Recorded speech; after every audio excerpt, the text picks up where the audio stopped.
Muchas gracias, muy buenos días. Yo me imagino que están todo lo que hay que grabar en esta mañana. De hecho, voy a usar tal vez unos 5 o 7 minutos de lo que puede ser la inducción general del tema, y luego en las individuales y colectivas podemos decir algunas cosas. Pero lo central es que nosotros estamos haciendo una propuesta que, como verán en el primer punto, que no se trata únicamente o no se limita a superar solamente los temas de naturaleza financiera y fiscal, sino que de lo que estamos hablando de una iniciativa de rescate del Estado hondureño. Esto lo estamos pensando más en su función social que en otros elementos, y de otra parte no podemos decir más que el objetivo central de nuestra propuesta, es la gobernanza del Estado hondureño, buscando que haya una plataforma para los nuevos gobiernos, incluido el recién electo, para que pueda incorporarnos a los senderos del desarrollo y del bienestar colectivo. Sobre esta base, entonces, es una propuesta que básicamente sugiere modificaciones, ajustes a las políticas nacionales. De hecho, no estamos desconsiderando recomendaciones internacionales, pero sí estamos apuntando a una insistencia de que la propuesta sea realmente una propuesta más nuestra, que sea una propuesta hondureña para resolver nuestras principales inquietudes. Por eso entonces, no solamente van a encontrar en una publicación que estará en 3 idiomas, en inglés, en francés y en español, una propuesta que resuelva únicamente lo macroeconómico, sino que también otro tipo de problemas para que pueda haber un mejor ambiente en la sociedad hondureña. Y de otra parte, nosotros no creemos que tampoco hay que desconsiderar el tema fiscal. Es un tema importantísimo, es un tema al cual nosotros también le estamos dando la importancia de vida históricamente, no solamente en esta oportunidad. Y de hecho, lo que en el fondo estamos diciendo es intentar rescatar la capacidad del Estado para diseñar, ejecutar y evaluar políticas públicas en forma coherente, en forma integral. ¿Cuáles son básicamente los elementos que nosotros creemos que están incorporados en esta propuesta?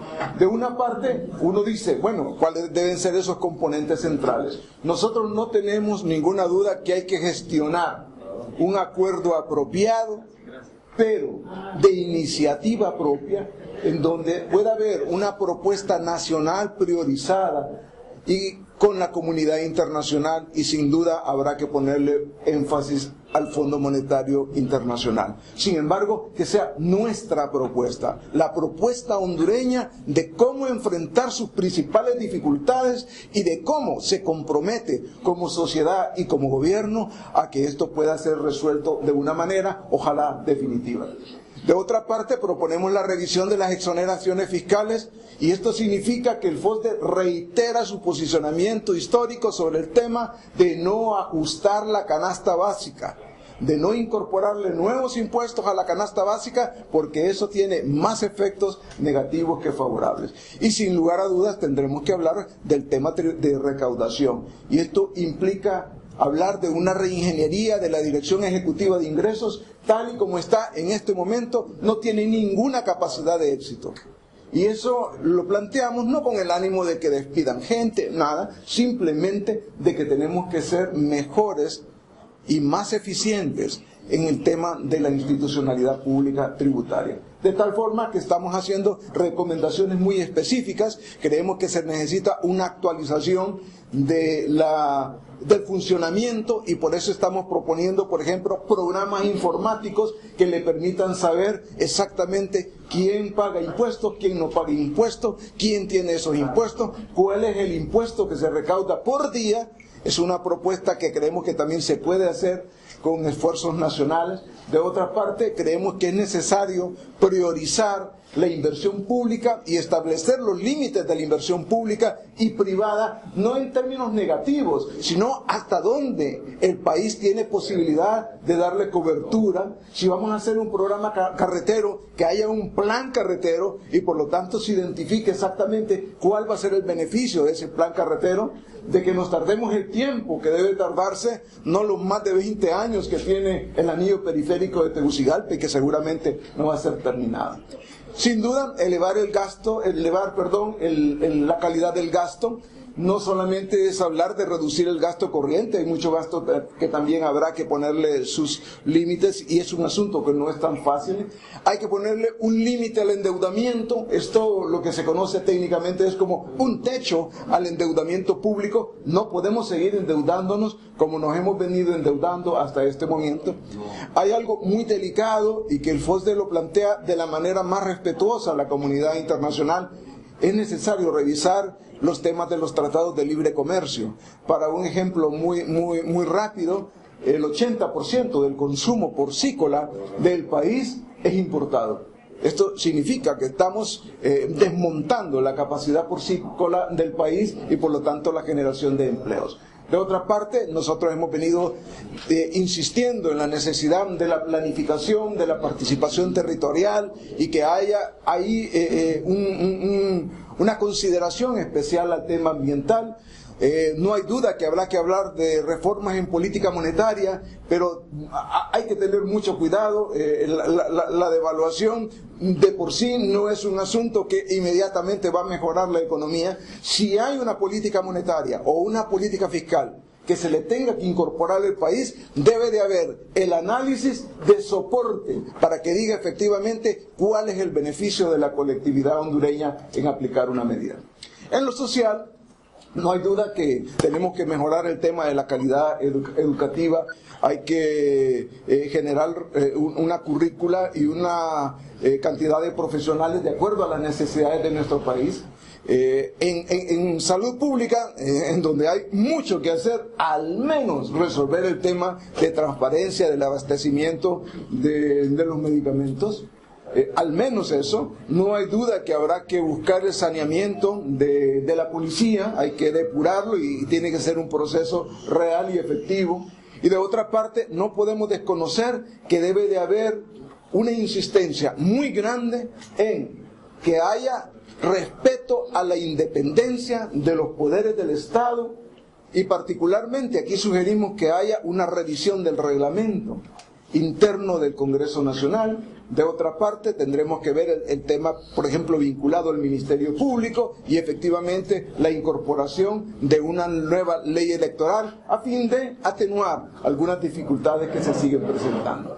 En el campo de la recaudación tributaria, nosotros sugerimos que haya un mejoramiento en la recaudación departamental, que hayan estímulos suficientes para que esa recaudación departamental pueda tener sus progresos. Hemos demostrado científicamente que son dos departamentos, Francisco Morazán y Cortés, los que captan el 95% de la recaudación tributaria, que hay departamentos que ni siquiera logran captar la cantidad de recursos que les son asignados. La profesionalización técnica de estas instituciones, que sigue siendo súper importante. Hay que disponer de algo que es relativamente novedoso. La propuesta nuestra debe de haber una central de ingresos. Así como hay una central de riesgo, una central de ingresos. ¿Dónde están los recursos de energía eléctrica? ¿Quién los cobra y qué cantidades hay? ¿Dónde están los del servicio autónomo SANA, los de Ondutel, los de impuestos sobre venta, los de impuestos sobre la renta? Este es un mecanismo que le puede servir a cualquier gobierno hondureño para tener una recaudación muy importante, muy sustantiva, sin necesidad de aplicar nuevos paquetes de ajuste fiscal o de ajuste económico. Habíamos hablado un poco de mejorar el tema de la calidad del gasto, de la inversión pública. Y un elemento que también es importante, tenemos que hablar de la inversión pública de respaldo. Tenemos que regresar al campo. Todos los años la inversión que se hace en el sector agrícola, cualquiera que usted le busque, es una inversión que sigue en disminución. Hay algunos elementos que ustedes pueden capturar en nuestra página web, algunas cosas que ustedes pueden contemplar de algunas de nuestras propuestas. En próximos días tendremos a la mano una encuesta de pobreza que el FOSDE ha hecho a nivel nacional, y dentro de muy poco también un análisis sobre el tema de pobreza que servirá a todas las instancias. Finalmente, algo que nosotros queremos enfatizar y que es ya un asunto de mucho tiempo. Es urgente pensar no solamente en un pacto político de quién va a ser el presidente en el Congreso, sino también un pacto social y un pacto económico para resolver esos problemas de gobernanza que tiene el Estado hondureño. La propuesta nuestra no es una propuesta únicamente de rescate fiscal. El rescate fiscal es un elemento importante a tomar en cuenta, pero es determinante no solamente el tema de la recaudación y el gasto, sino también de la administración del Estado y de la ejecución de políticas públicas de largo plazo. Si consideráramos que este es el punto de partida y le diéramos prioridad al tema tributario, no hay ninguna duda que lo primero que tendrá que resolver todo gobierno es cómo paga la planilla pública, que no tendrá los recursos suficientes para poder pagar a los empleados públicos de manera tan efectiva, de cómo va a resolver pagar el tema de deuda pública, que también sigue siendo creciente, y de otra parte cómo va a resolver la dificultad para tener o no un acuerdo con la comunidad internacional, y que seguramente le dará el énfasis al Fondo Monetario.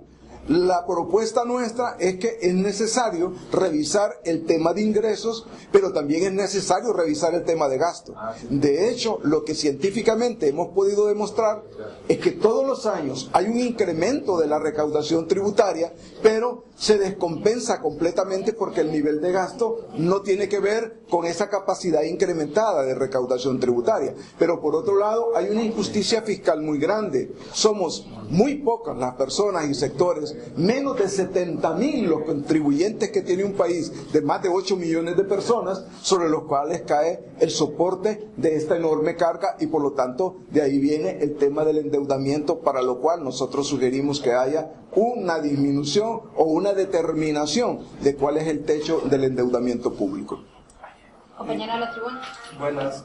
¿Tiene cálculos usted de cuánto podría hacerse el Estado con este tipo de medidas que propone, por ejemplo, modernizar la ley y ampliar la base impositiva? ¿Y de cuánto podría ser también la reducción que debería aplicar el gobierno en el aparato estatal?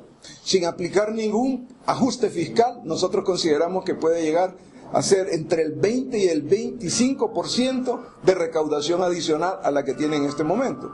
¿Cuál es el asunto? Bueno, si tenemos oficinas de la Dirección Ejecutiva de Ingresos en cada departamento y, por ejemplo, y únicamente para que haya un poco de adentramiento en el debate, si las corporaciones municipales logran el 40% de la nueva recaudación, el otro 30% los departamentos o regiones y el otro 30% a nivel nacional, no hay ninguna duda que la capacidad de recuperación de ese dinero es mayor. Pero hay algo que también tenemos que decirlo: la calificación de país corrupto es algo que no nos la podemos quitar. Por esa razón nosotros estamos urgiendo la aplicación de tecnología, y la tecnología ahora le permite definir software o programas informáticos de recaudación individualizada. Por ejemplo, en el tema de impuestos sobre venta puede haber un programa específico en el que todas las empresas que recaudan ese dinero, y con un tipo de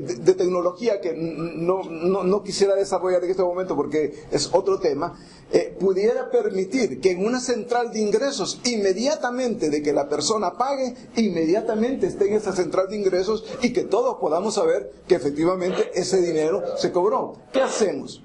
De un lado, estamos haciendo más eficiente el tema de que se puede disponer en el mismo día de cuánto dinero se puede disponer, pero lo otro que también es importante, estamos obligando a que no haya negociaciones sobre la mesa, porque de repente alguien se queda con el impuesto que recauda porque tiene un papel X y que por razones que también conocemos no llega a ser enterado completamente al sector público. Temas, por ejemplo, ¿cuál es el consumo de cada persona en el tema de energía eléctrica? Lo que tenemos es una base que la tiene una empresa privada sobre la cual nadie conoce, pero si esa base fuera pública, efectivamente podríamos conocer cuál es el consumo individualizado, cuál es el nivel de ingreso que le puede llegar a la persona. Y evidentemente dentro del informático habría que pensar en algo que es también real, lo que en términos del idioma inglés se conoce como hackers, que son gente que penetra las redes y que logra que las cosas cambien y que efectivamente podría mejorar en cierta medida esa recaudación, pero por otro lado los niveles de transparencia. ¿Y la reducción del Estado, cuánto le proponen ustedes que sería para estos próximos años? Mira, es que si nosotros recordamos, el doctor Rodulio Perdomo planteaba la vez pasada que en 1949 habían únicamente 6 instituciones o 6 ministerios, ahora hay 92. Y uno dice, efectivamente, no es un capricho poder quitar una institución o poder quitar otra.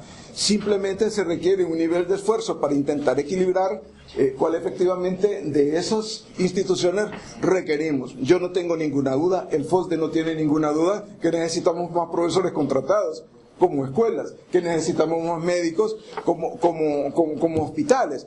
El punto es que de esas instituciones realmente pueden ser rescatadas para poder funcionar, y entendido el rescate no como aquella herramienta financiera para poderle pagar los sueldos y salarios atrasados o pendientes a las instituciones, sino de cómo éstas pueden tener su mínimo de rentabilidad financiera, y la otra que no es menos importante, la rentabilidad social.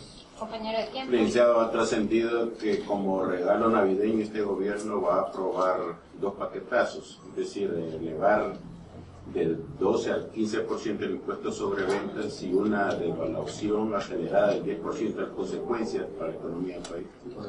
Bueno, sin lugar a dudas no son ninguna consecuencias favorables. Hay que recordar un elemento que también hemos planteado retomando los datos del Banco Central de Honduras. Honduras tiene una caída libre de crecimiento económico. ¿Qué es eso? De que no tenemos suficiencia económica para generar no solamente empleo, sino también ingreso y bienestar colectivo. Y si nosotros vamos a cargar de más impuestos, lo que vamos a tener es que efectivamente vamos a afectar ese nivel de crecimiento que quizá por algún sector pudiera venir. Por eso nuestra propuesta es mejorar la capacidad de recaudación. Y esto, con toda consideración y con toda modestia, nosotros sugerimos a la nueva administración, a quien hemos intentado entregarle un poco más de información, pero no hemos podido hacerlo, para que pueda mejorar y ampliar esa base tributaria y de que efectivamente hayamos más contribuyentes que los menos de 70,000 que en este momento estamos. Mientras pensemos que recargando a los que ya están en una condición difícil se van a resolver los problemas fiscales o los problemas financieros del gobierno, podrá ser muy temporal, probablemente 6 meses como ha ocurrido todos los últimos años, pero no va a resolver ni los problemas del gobierno de manera sostenible y probablemente ni siquiera de la administración de 4 años y mucho menos los problemas económicos que enfrenta el país. Hay algo que también tenemos que decirlo. Solo en esta administración han habido más de 60 ajustes legales, que tienen implicación fiscal. ¿Cómo vamos a atraer inversión nacional? Ya la inversión extranjera es otro asunto. Sí, tenemos una inmensa capacidad de desacierto fiscal que no permite casi ningún estímulo. Está con esto FOSDE diciendo que no hay que pagar impuestos. Todos tenemos que pagar impuestos y nuestra posición es que toda la ciudadanía debemos de pagar impuestos y que no únicamente recaiga sobre un pequeño sector. Las 2 últimas preguntas colectivas. Sí, la próxima semana se discute el presupuesto 2014. Ustedes que conocen la situación real del país puntualmente, don Mauricio, ¿cuáles son las líneas presupuestarias que tendrá que recortar el gobierno de la República y las medidas que se tendrán que adoptar para poder obtener ingresos, puntualmente, conociendo la situación del país? Teóricamente tendría que disminuir la del gasto corriente, pero si somos prácticos, el 85 o el 90% del presupuesto público es para pagar gasto corriente. En otras palabras, hay una enorme imposibilidad de que ese gasto corriente realmente tenga una tendencia a disminuir. Por lo tanto, lo que de antemano le podemos decir, que el anteproyecto de presupuesto supuestamente presentado, porque eso es todavía un secreto, el 15 de septiembre de este año, de acuerdo a la ley, no es sostenible financieramente con el ritmo de decrecimiento económico de este año y la probabilidad de que en muy poco tiempo ese gasto y ese presupuesto no tenga cumplimiento es una realidad. Por esa razón nosotros decimos, bueno, hay que robustecer, hay que intentar mejorar la recaudación, pero sin seguir golpeando a los que pagamos, sino que se intente al fin recaudar por aquellos que no pagan por muchas razones. Una de ellas, que no sé si es justificable, cada quien podrá pensarlo, es que no mira resultados ni en carreteras. Honduras no tiene carreteras en este momento, Honduras no tiene infraestructura hospitalaria, Honduras no tiene medicamentos. Entonces, ¿cuál es el estímulo de los que somos contribuyentes para poder decir, vale la pena seguirnos sacrificando si lo único que recibimos son palabras, y muchas palabras? ¿Y las exoneraciones y subsidios, cómo lo analiza usted? Eddie Quintero. Ahora, Las dos preguntas de un solo, tal vez. sí. Bueno, yo básicamente quiero preguntarle a Mauricio, ¿de qué depende de que el próximo gobierno, consideran ustedes, pues amplíe la base de contribuyentes, de voluntad política o del fortalecimiento del ente recaudador de impuestos, en este caso de la ley, pues para lograr básicamente lo que usted dice? Sí. Bueno, el primer punto sobre el tema de las exoneraciones, nosotros hemos declarado que el Congreso Nacional históricamente ha sido una fábrica de exoneraciones y no se puede continuar de esa forma. La propuesta sintética nuestra, y que fue una negociación con el presidente de la República, que hicimos a título institucional, el gobierno, representado por él, y el FOSDE, fue de que el 50% de la recaudación adicional derivada de esto iba a servir para pagar deuda interna o externa, la más onerosa, y el otro 50% para inversión pública, porque Honduras prácticamente no tiene inversión pública. Pero también es cierto, ya vinculando el otro tema de las preguntas, es que efectivamente hay que ampliar la base tributaria, pero para ampliar la base tributaria hay un elemento que no podemos desconocer, además de la voluntad política, que sin lugar a dudas la tiene, porque habrá que buscar cómo se financia el gasto público. Está el otro elemento que tenemos que incorporar en la medida de que avanza el tiempo, elementos de tecnología que pudieran garantizar que pudiera haber una mejora. ¿Significa que un software nos va a garantizar mejora de ingresos? No necesariamente, pero sí un software en el que haya más conocimiento público, que por ejemplo pudiera ser elaborado por la Universidad Nacional Autónoma de Honduras u otras universidades a un costo casi cero o muy bajo, le podría permitir al Estado hondureño esto. De hecho, tenemos que reconocer que hay presencia también de cooperantes a nivel del área tributaria, particularmente los norteamericanos tienen una presencia de la Reserva Federal y ellos tienen muy buena experiencia. Alemania tiene muy buena experiencia, Italia tiene muy buena experiencia, Suiza, que podría ser aplicada en nuestro país. Don Mauricio, en la parte social, usted está hablando aquí de la depuración de la policía y también de las remesas. ¿Hay alguna preocupación por estas dos cosas? Bueno, lo que nosotros podemos advertir es un asunto muy concreto. Todo el tiempo hemos venido hablando que es necesario invertir más en la policía y en defensa, y efectivamente así lo hemos hecho. Hemos más que duplicado, en el caso de la policía, hemos triplicado la cantidad de fondos en los últimos 6-7 años, pero los resultados no están a la par de ese incremento. Eso significa que no necesariamente a mayor cantidad de asignación presupuestaria, menor nivel de violencia. Ahí hay algo que tenemos que resolver. Las cosas han comenzado tal vez muy lento, y efectivamente sí necesitamos resolver ese problema. Es un problema que le gasta al país del 7 al 10% del Producto Interno Bruto. El tema de la seguridad es un gasto así que uno lo puede ver casi de manera directa, pero también cuando uno no tiene seguridad evita que haya problemas de Don Mauricio, seguridad de inversión. Transparencia Internacional ha puesto en el tapete también de la opinión pública de Honduras como figura entre los países más corruptos del continente americano. ¿Su opinión al respecto? Bueno, uno siente vergüenza con esto. Casi toda mi vida he oído de que nuestro indicador de transparencia sigue siendo muy malo, pero mientras no tengamos un plan de anticorrupción y mientras no hagamos transparentes las cifras nacionales y el gasto público, la dificultad va a persistir. ¿Pero cómo debería mejorar la situación? Sí se puede mejorar, sí se puede mejorar, y la aplicación de tecnología y la aplicación de planificación puede ser un instrumento que pudiera contribuir a esto.